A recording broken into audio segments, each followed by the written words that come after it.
விஜய் என்ன மன்னரா? மாதம் ஒருமுறை வருவேன், நீங்களும் என்னை பார்க்கலாம். வாக்குறுதியால் விமர்சனம். பெரம்பூர், திருச்சி கிழக்கு தொகுதிகள் எனக்கு எப்போதுமே கூடுதல் ஸ்பெஷல். எனது தொகுதிக்கு மாதம் ஒரு முறை வருவேன், நீங்களும் என்னை சந்திக்கலாம் என கூறியுள்ளார் தவிக தலைவர் விஜய்.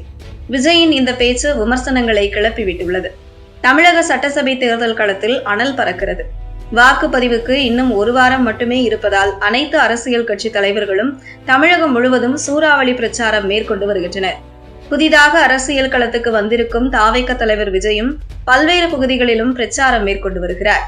இந்த நிலையில் சென்னையில் இன்று தவிக தேர்தல் அறிக்கையை வெளியிட்டுள்ளார் விஜய்.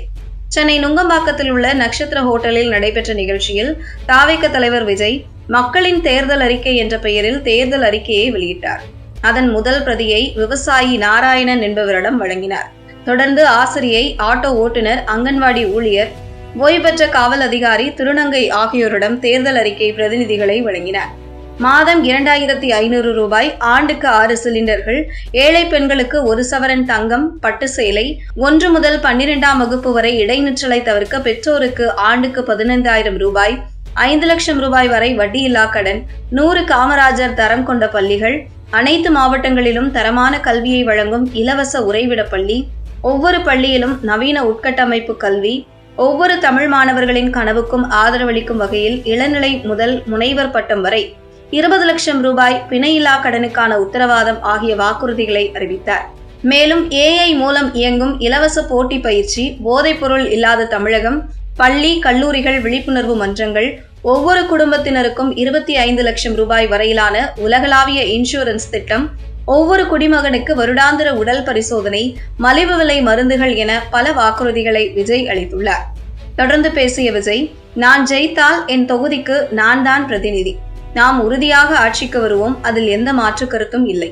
தமிழ்நாட்டிற்கு நான் என்னவாக இருந்தாலும் என்னோட தொகுதிக்கு நான் MLA தான். என் வீட்டுக்கு நான் பிள்ளைதான். அப்படித்தான் பெரம்பூர் மற்றும் திருச்சி கிழக்கு தொகுதிகள் எப்பவும் கூடுதல் ஸ்பெஷலாக இருக்கும். மாதம் ஒரு முறை கண்டிப்பாக என்னுடைய தொகுதிக்கு நான் வருவேன். அது மட்டுமல்லாமல் நீங்களும் என்னை சந்திக்கலாம். அது கஷ்டம் கிடையாது. உங்கள் தேவைகளை நான் கேட்காமலேயே செய்து கொடுப்பேன் என தெரிவித்துள்ளார். விஜயின் இந்த பேச்சுதான் விமர்சனங்களை கிளப்பியுள்ளது. தான் MLA ஆகும் தொகுதிக்கு மாதம் ஒரு முறை வருவேன் என கூறியிருக்கிறார் விஜய். அப்போது நீங்களும் என்னை சந்திக்கலாம் என கூறியிருக்கிறார். தான் MLAவாக இருக்கும் தொகுதிக்கு மாதம் ஒரு முறை வருவேன் என்பதையே பெரிய விஷயம் என்பது போலவும், மக்கள் தன்னை சந்திக்கலாம் என்பதையே பெரிய தியாகம் செய்வது போலவும் விஜய் பேசியிருப்பது சலசலப்பை ஏற்படுத்தியுள்ளது. அரசியல் கட்சி தொடங்கியது முதலே உச்சத்தை விட்டு வருகிறேன் என்றும் எல்லாவற்றையும் விட்டுவிட்டு வருகிறேன் என்றும் மன்னர் மனப்பான்மையில்தான் பேசி வருகிறார் விஜய்.